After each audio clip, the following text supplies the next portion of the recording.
वर्षा गाटकर. आपण पाहतात S Bharat news network. बातमी आहे गडचिरोली जिल्ह्यामधील. गडचिरोली जिल्ह्यातील धान खरेदी केंद्रामध्ये मोठ्या प्रमाणात गैरव्यवहाराचा आरोप समोर आला आहे.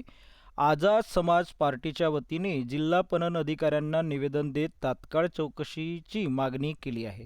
नेमकं हे प्रकरण काय आहे याविषयी जिल्हाध्यक्ष राज बनसोड यांनी जिल्हा पणन अधिकाऱ्यांशी त्यांच्या कार्यालयात जाऊन जी चर्चा केली त्याबद्दल आपण आता सविस्तर माहिती आपल्या स्क्रीनवर पाहूया.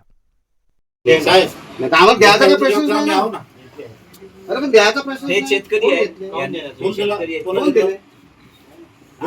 तुम्हाला आम्ही उभे करून यांनी फक्त बोलले की डिस्कस करायला काही मोजके 2-3 लोक या, ठीक आहे ना, म्हणून आम्ही आलो.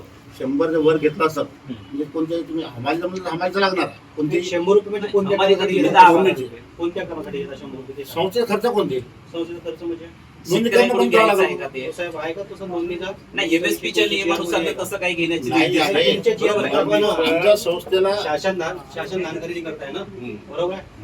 सहकारी संस्था आहे जीआर मध्ये आहे का 100 रुपये घेणे शासनाची नाही घेतला येत नाही. मी बघितलं नाही ऐकून घ्या ना. शेतकऱ्यांकडून 100 रुपये घेता येते नोंदणीसाठी, हे तुमच्या जीआर मध्ये आहे नोंदणीसाठी. मग का घेता संस्थेने का बरं घेतलं पाहिजे? जीआर मध्ये पाहिजे ना आम्हाला. आमच्या संस्थेला जो आहे देणगी रूपात घेता येतं, पण ते पैसे संस्था हिशोबात येऊन देणगी रूपात नाही साहेब.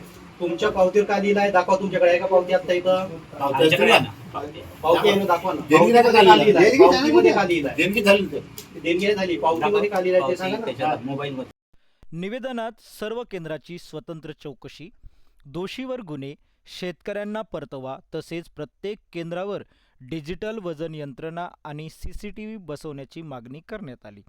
जिल्हा स्तरावर तक्रार निवारण केंद्र व हेल्पलाईन सुरू करण्याचीही मागणी केली आहे. आता प्रशासन यावर काय भूमिका घेते यावर लक्ष लागले आहे. पुढील अशाच नवनवीन घडामोडी पाहण्यासाठी आमच्या YouTube चॅनलला लाईक करा, शेअर करा आणि सबस्क्राईब करा. जोहार.